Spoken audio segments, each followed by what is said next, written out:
Media మిత్రులందరికీ నమస్కారం.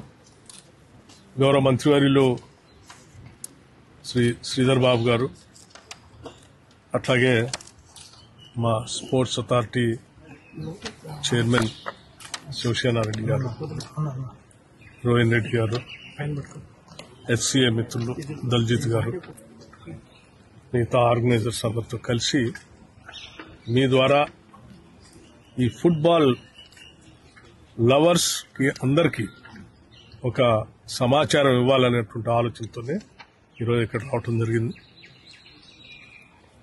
మీ అందరికీ తెలిసిన విషయమే, రాష్ట్ర ప్రభుత్వం పెద్ద ఎత్తున 8-9 తారీఖుల్లో తెలంగాణ రైజింగ్ గ్లోబల్ సమ్మిట్ పెద్ద ఎత్తున జరుగుతూ ఉంది.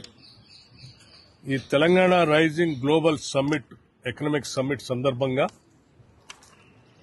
2047 విజన్ డాక్యుమెంట్ ని తెలంగాణ రాష్ట్ర ప్రభుత్వం రిలీజ్ చేయబోతా ఉంది.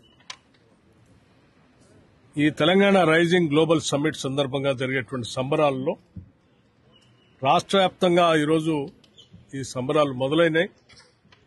ఈ సంబరాలకు సంబంధించి 1వ తారీఖు నుంచే ఇప్పటికే అనేక జిల్లాల్లో రాష్ట్ర ముఖ్యమంత్రి అలాగే మిగతా మంత్రివర్గ సహచరులందరూ కూడా ఆ జిల్లాల్లో పాల్గొని పెద్ద ఎత్తున సంబరాలు జరుపుతున్నటువంటి విషయం కూడా తెలిసిందే. జిల్లాలన్నీ అయిపోయిన తర్వాత పెద్ద ఎత్తున రాష్ట్ర రాజధాని హైదరాబాద్ నగరం, దాంతో పాటు భవిష్యత్తులో నిర్మించేటువంటి అద్భుతమైనటువంటి భారత్ ఫ్యూచర్ సిటీలో ఈ తెలంగాణ రైజింగ్ గ్లోబల్ సమ్మిట్ కార్యక్రమాన్ని